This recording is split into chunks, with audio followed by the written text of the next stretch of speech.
You want to partner with people, you're going to partner with people. You're going to be putting together these deals, and you are going to partner with people. My partner is always Ed Oliver. I partner with him on every single solitary deal that I do. But I'm always bringing in, many times I'm bringing in another partner who either found the deal, or more importantly, who is bringing in their investors. So I always partner. I have equity partners. Those are the people who have paid money to be in the deal. And then I have, many times, so we're doing a $9 million deal right now. I can sponsor my own deals, and so can Ed. But if I'm doing $9 million, I need someone with liquidity and net worth to go on that loan. So I'm even bringing in sponsors. And what do? I usually take my investor and put him on the deal. And I don't get much kickback for that. He's the one with all the bread. They are looking for someone with experience to be on that loan too. So what to look, okay, I'm asked this all the time, and I think it's really important. Let's talk about a really huge tip right now is do not just partner with someone because they have the same goals as you do. Do not just partner with someone because you like to party with them and hang out with them. I went through 4 partners before I found Ed. You guys all think that, it was just like, it wasn't that way at all. He was across the room, and what did I do after he stood up and said, I have 60 units? I did pick up my stuff and move next to him. I did do that. My first real estate convention I ever went to was a CT REIA convention. I was there for 2 days. The first day completely changed my life because I was open to the ideas of real estate. I was like, oh my God. I actually went home that night. I didn't go home. I had to sleep on my girlfriend's floor and be woken up with a dog drooling over me and a cat over my head. That is not a story. That is the gosh honest truth. And I sat down there after I had begged her to come with me, after I'd begged probably 25 people to come with me. I sat there and no one would go, and I came home to her that night and said, I will never be poor again. I have absolutely. And that's how you should feel by listening to this, because it is not pie in the sky. So anyway, I go to that convention. There was a reason why. There was an important, the next day I find out that a woman in the room has 800 houses. What did I do? I picked up my stuff and sat right next to her. Within 2 hours, she's like, I'll help you. I'll work with you.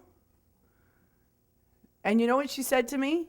I buy every single program that is offered. And the reason why she buys every single program that is offered, she says, one tidbit can make me millions. Is that or is that not the truth, Linda? There's not a single thing that she does not own. She's so proud of her library of courses that she doesn't even open.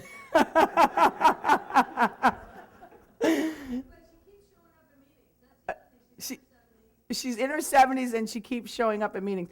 That woman, just because she said to me, you can do this, I was like, okay, if you think I can do this, then obviously I can. Obviously I can. I was just like, wow, this woman.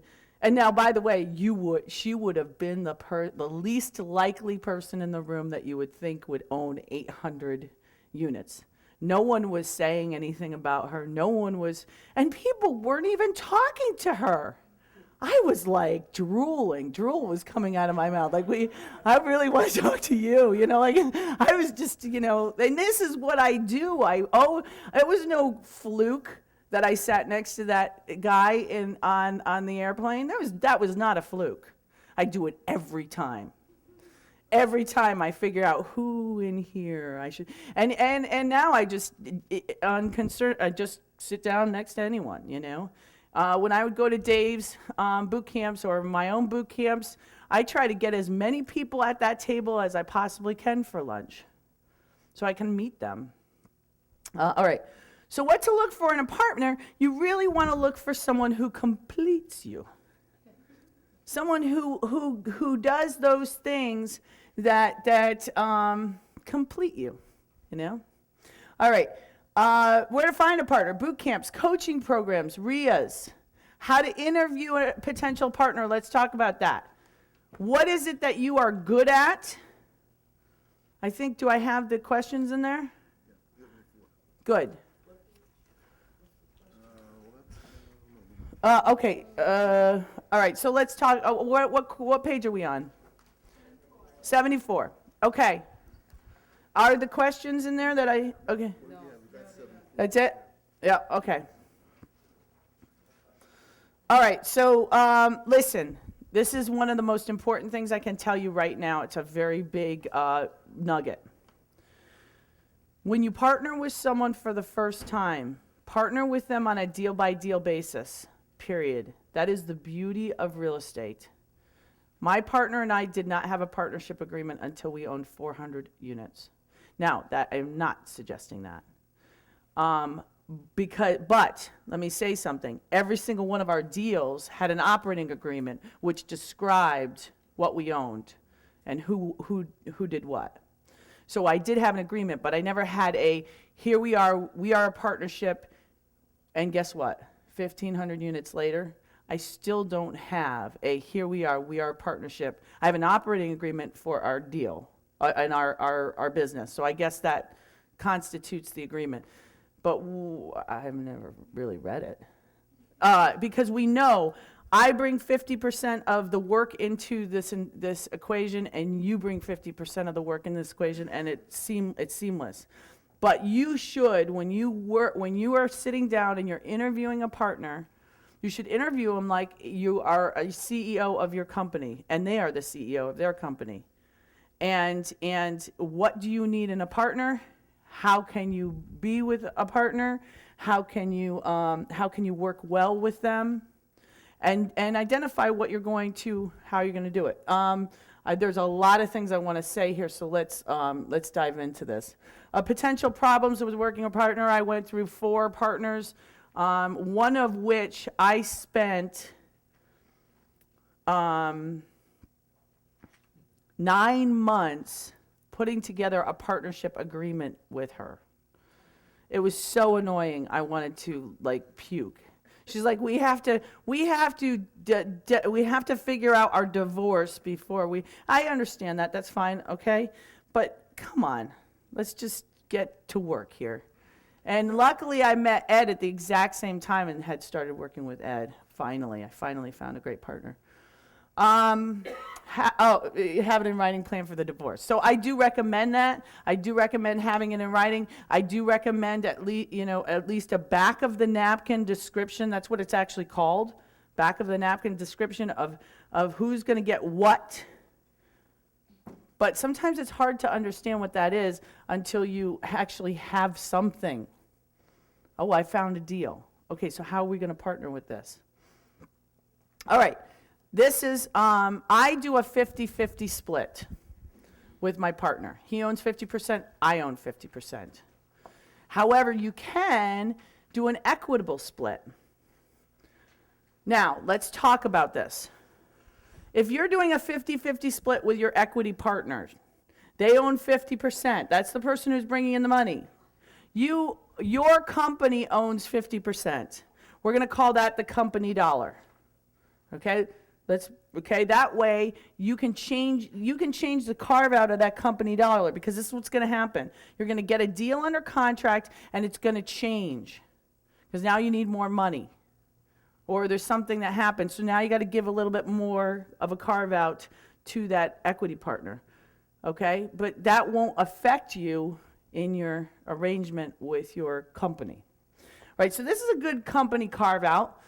100%, 20% to whoever raises the money, 15% for finding the deal, 15% for taking down the deal, and 50% for running the deal.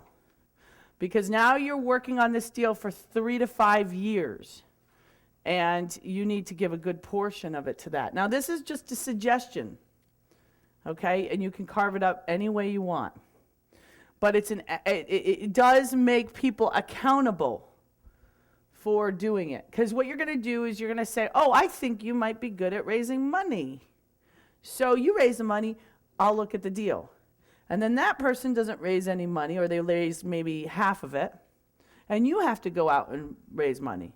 Well, then if you carve it out like this, now you're going to be receiving a percentage of the deal. Now, what if that person does nothing and raises no money?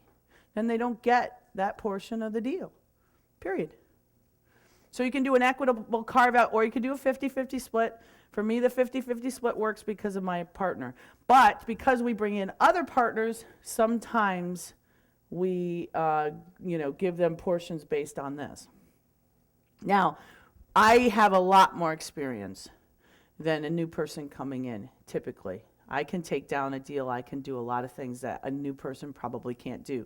So I may give a little less to someone for doing certain things because they're going to do their first deal with me because of my experience, and they can ride on my credibility. I have 1,500 units. They can, So I may carve this out differently, but this is a good way that I instruct my students to carve out their deals. Syndicate. So 20% non-equity portion goes to the person who raises all the money. 100% ownership cash flow plus profit as resale after all the money is returned to the equity partners. I don't know what that means.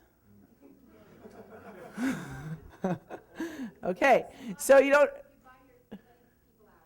Oh, yeah, I don't do that though. That's what I can't understand. 100% ownership equals cash. Oh, okay, no, this means sometimes people don't understand what I'm talking about. So that was a clue to explain to them. But obviously, I didn't understand what I'm talking about. So that's just the way it works.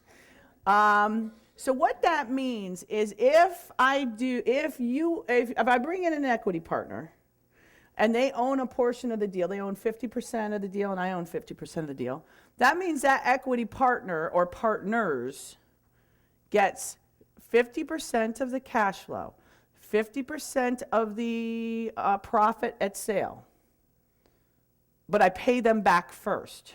So say they put $100,000 into the deal. They get $100,000 back first. Then the top of it, the profit, is carved out 50-50.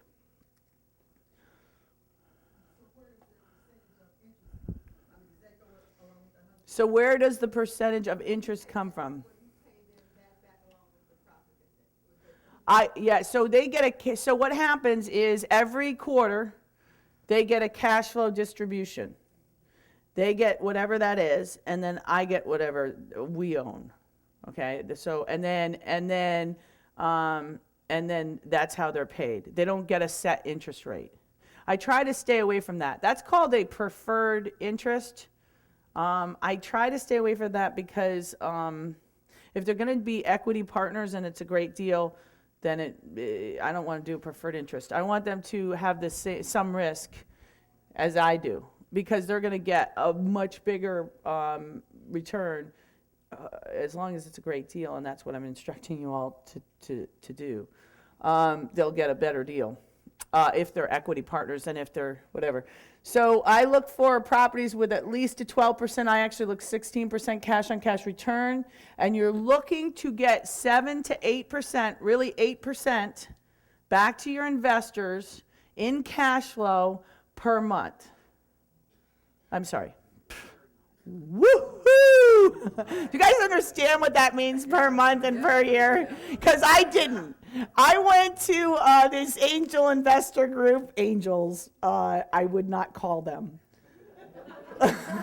Loan sharks was more of what I would call them. So one of my students says, you wouldn't believe it, I found these angels. And they give 2% interest loans. I was like, yay!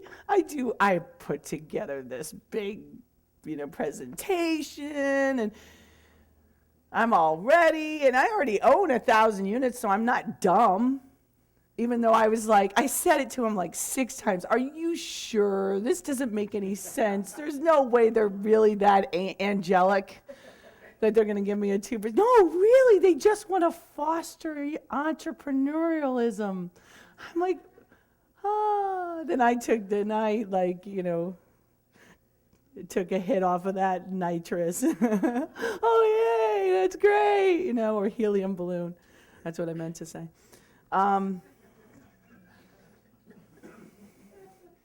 So anyway, so 2%, I'm like, yay, this is awesome. So I do the whole presentation. So they're like, we love this. We are really into what you are doing. I think this is great. I'm like, really? Holy crow, that's awesome. How much money do you have? Oh, we have lots of money, and we will do these. It's only 2% interest per month, and it's a 6-month loan. First off, a 6-month loan is going to get me nowhere. And 2% interest is 24%. Duh. Angels, not. Loan sharks who come and break your legs. Tis. I can't take any questions right now because I got a lot on my plate. I got to make sure I get it to you.